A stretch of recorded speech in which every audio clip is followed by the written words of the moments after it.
والصلاة والسلام على من لا نبي بعده أما بعد فأعوذ بالله السميع العليم من الشيطان الرجيم بسم الله الرحمن الرحيم قال الله عز وجل ولكن الله حبب إليكم الإيمان وزينه في قلوبكم وكره إليكم الكفر والفسوق والعصيان أولئك هم الراشدون۔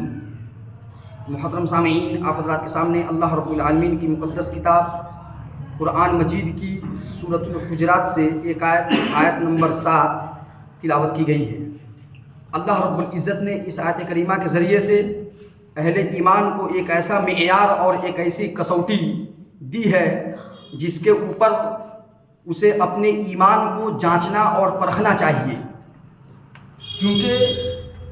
ہم سبھی لوگ جانتے ہیں کہ ایک مومن کے نزدیک سب سے زیادہ دنیا کے اندر سب سے زیادہ اگر محبوب اور پسندیدہ کوئی چیز ہو سکتی ہے تو وہ ایمان ہے، وہ ایمان کی دولت ہے۔ ایمان سے بڑھ کر کے مومن کے نزدیک اس دنیا کی کوئی بھی چیز، چاہے اس کی آل و اولاد ہو، چاہے مال اور دولت ہو، یہ ہو ہی نہیں سکتی ہے۔ اس وجہ سے ہمیں اور آپ کو اللہ تبارک و تعالیٰ کی طرف سے ایک معیار اور ایک ایسی کسوٹی دی گئی ہے، یا اللہ نے ہمیں اور آپ کو دیا ہے، جس کے اوپر ہمیں اور آپ کو اپنے ایمان کی جانچ کرتے رہنا چاہیے۔ اس ترازو کے اوپر اور اس معیار کے اوپر ہمیں اپنے ایمان کا جائزہ لیتے رہنے کی ضرورت ہے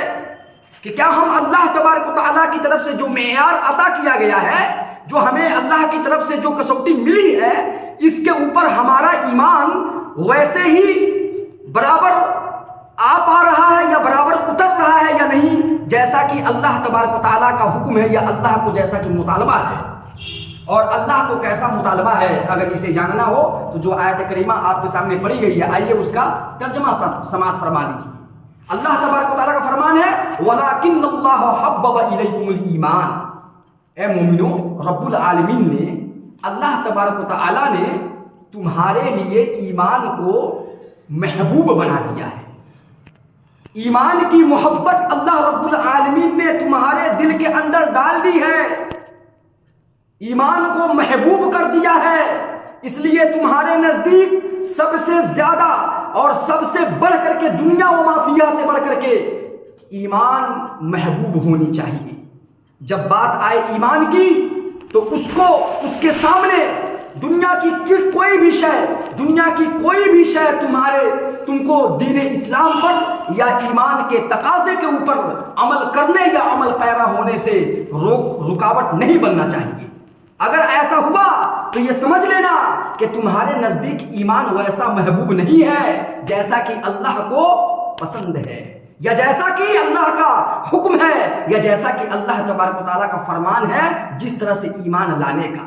ویسا ایمان تمہارے نزدیک ابھی محبوب نہیں ہے۔ وَلَكِنَّ اللَّهَ حَبَّبَ إِلَيْكُمُ الْإِيمَانَ وَزَيَّنَهُ فِي قُلُوبِكُمْ، اور اس کو اللہ نے تمہارے دل میں مزین کر دیا ہے۔ اس آیت کریمہ کے مفہوم پر صحابہ کرام رضی اللہ تعالی عنہم مجمعین نے کما حقہ عمل کر کے دکھایا کہ واقعی میں انسان کے نزدیک سب سے بڑھ کر کے سب سے قیمتی اور سب سے محبوب کوئی دولت ہونی چاہیے تو وہ ایمان کی ہونی چاہیے۔ کیسے ہونی چاہیے، اس کا ایگزامپل اور اس کا نمونہ انہوں نے اپنے عملی زندگی میں پیش کر کے دکھایا ہے، اور ایک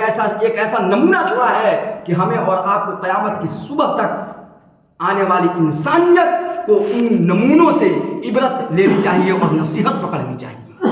کہ جب بات ایمان کی آئے تو ایمان کے سامنے کوئی بھی شے نہیں چل سکتی، ایمان کے مقابلے میں دنیا کی کوئی بھی شے ہمیں محبوب نہیں ہو سکتی۔ اس وجہ سے ایمان کو اللہ نے مزین کیا ہے ہمارے دلوں کے اندر۔ وَكَرَّهَ إِلَيْكُمُ الْكُفْرَ وَالْفُسُوقَ وَالْعِصْيَانَ، اور اللہ تبارک و تعالیٰ نے کفر کو، فسوق نافرمانی کو، عصیان یہ بھی ہے نافرمانی کو، اللہ رب العالمین نے کفر کو،